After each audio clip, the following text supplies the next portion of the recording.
So I think the abolishment of the monarchy should not be an option in the near future, because what's the alternative? Should we have a republic like the Americans? 100%. Well, they're struggling with their electoral vote system, and it's, you can argue that it's not at all proportional or representative compared to us. And if you want longer lineups during an election, just go with the American system, because their ballot's like 4 pages long. So Yeah. there's pros and cons, right? But there's more cons for our American forefathers. And It's a I'm good thing glad. that it took us 100 years to actually, for our founding fathers, to look at the Americans and then write our own version, right? But Like wait, John there's A. more. MacDonald.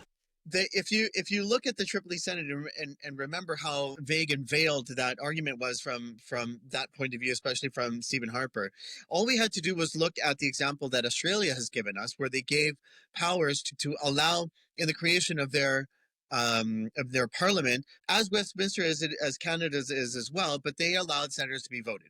Now, what was the effect of that? Well, they gave both chambers the same amount of powers because they didn't exactly limit what chamber was going to have what power explicitly in the Constitution. So in 1975, I think it was, when the House of Commons was voted into one party and the Senate was voted into another, they had passed a bill in the House of Commons that should have gone into the Senate for review and so on and so forth, but it was turned down.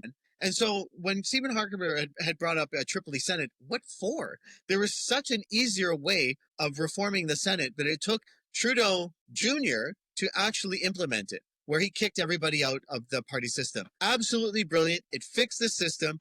Just to intervene on that point, just a correction to be made. Yes, Trudeau Jr. did kick out, it's in loose quotation marks, but they then created their own party. The Senate Liberals is what they call themselves, right? No, actually, there's more than they're not the Senate Liberals. There's more than that.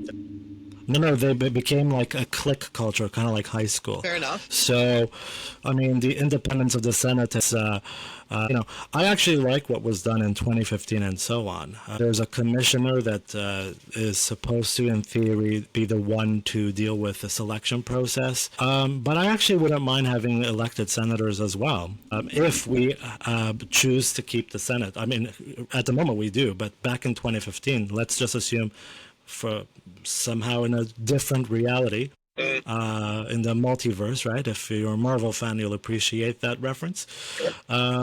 So let's assume the NDP had won, and they just magically, the Queen agreed, and there's no more Senate. Kind of like Quebec, actually. Quebec and I think Manitoba are the provinces that don't have the a Senate, provincial the upper body of the legislature.